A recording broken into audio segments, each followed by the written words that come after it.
Rajasthan BJP के पूर्व अध्यक्ष सतीश पुनिया ने सीएए को लेकर झूठ फैलाने के लिए विपक्षी दलों को आड़े हाथों लिया है।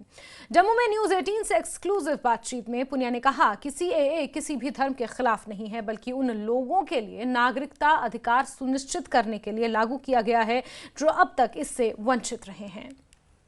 मेरे साथ इस वक्त हैं सतीश पूनिया जी। ये प्रेसिडेंट रहे हैं, फॉर्मर प्रेसिडेंट हैं जो राजस्थान बीजेपी के और कदावर नेताओं में शामिल हैं। सर, आप जम्मू का दौरा कर रहे हैं। पहले सवाल जो है, जो इस वक्त हॉट सब्जेक्ट भी है नेशनल वाइज, वो है सीए पे। जिस तरह ममता बनर्जी हैं, केजरीवाल जी हैं और बड़े लोग, उन्होंने अपोजिशन की है और कहा है कि इससे यहाँ पे गुंडागर्दी बढ़ेगी। केजरीवाल जी कहते हैं, ममता बनर्जी कहते हैं हिंदू मुस्लिम हो जाएगा।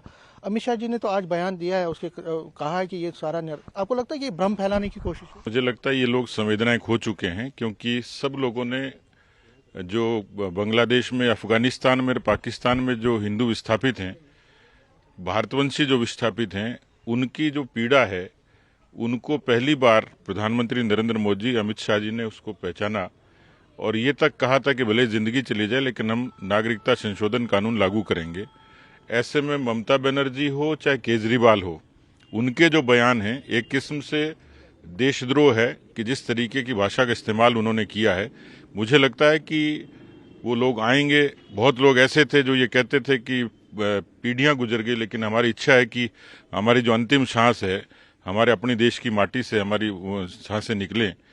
तो संवेदनशील फैसला था, व्यवहारिक फैसला था और करोड़ों लोगों का मन की बात थी जो मोदी जी ने, अमित शाह जी ने पूरी की है। हमारी चैनल ने भी किया, नेटवर्क 18 ने, उसमें भी आपका एज दिखा रही है। राजस्थान हो, मध्य प्रदेश हो या यूपी में, आपको लगता है कि जो ये ओपिनियन पोल ये एक्चुअल में ही इसी तरह के रिजल्ट आएंगे? देखिए, देश की जनता तो अपनी ओपिनियन दे चुकी, जनमत दे चुकी। प्रधानमंत्री के रूप पे तीसरी बार मोदी जी को निश्चित रूप से भारत की जनता ने पसंद किया है और केवल सियासी तौर पर नहीं, उन्होंने पिछले 10 वर्षों में जो बुनियादी विकास देश में किया है, जनधन के जरिए, उज्ज्वला के जरिए, आवास के जरिए, आयुष्मान के जरिए बदलते हुए भारत को देखा है। घाटी को बदलते देखा, कश्मीर को बदलते देखा, पूर्वोत्तर को बदलते देखा, पूरे भारत को बदलते देखा और इसलिए देश अब स्वाभिमान के साथ खड़ा हुआ, दुनिया में साख बढ़ी है और कोई दो राय नहीं कि मोदी जी की जब तीसरी हैट्रिक होगी तो देश और ज्यादा तरक्की के रास्ते पर चलेगा। लेकिन इनकी जो डिमांड है, रिहेबिलिटेशन की डिमांड रही है और कई और इश्यूज रहे हैं। ये आस लगाए हुए थे, उनके वोटर कार्ड में जो एम फार्म का इशू है उसकी वजह से तो इनकी मांग है रिहेबिलिटेशन की, रिटर्न की, उस पर इतना ठोस काम नहीं हुआ। क्या आपको लगता है कि इस पर ज़्यादा अब जो तीसरी टर्म आने वाली है आपकी, तो उसमें ज़्यादा होना चाहिए? देखिए, आप उस समय को देखिए जब वाजपेयी जी ने जमहूरियत, कश्मीरियत और इंसानियत की बात कही थी तो पूरे कश्मीर के बदलाव के लिए कही थी, उत्थान के लिए कही थी और जिस तरीके का दंश कश्मीरी पंडितों ने झेला है, विलंब हो सकता है लेकिन मुझे पूरा भरोसा है देश की सरकार कश्मीरी पंडितों के साथ खड़ी है। जो योग्य सेवा हो सकती थी, आवास से लेके उनके मुआवजे तक, लेकिन घाटी में कश्मीरी पंडितों का पुनर्वास होगा, दुनिया की कोई ताकत रोक नहीं सकती। जब आप ही कह रहे हैं राम मंदिर का मसले का समाधान हो गया, पत्ता भी नहीं हिला, नहीं तो लोग कहते थे देश में गृह युद्ध होगा, लेकिन सभी कौमों ने उस फैसले को स्वीकार किया। 370 के एब्रोगेशन को कौन मानता था कि देश में कभी ऐसा होगा का?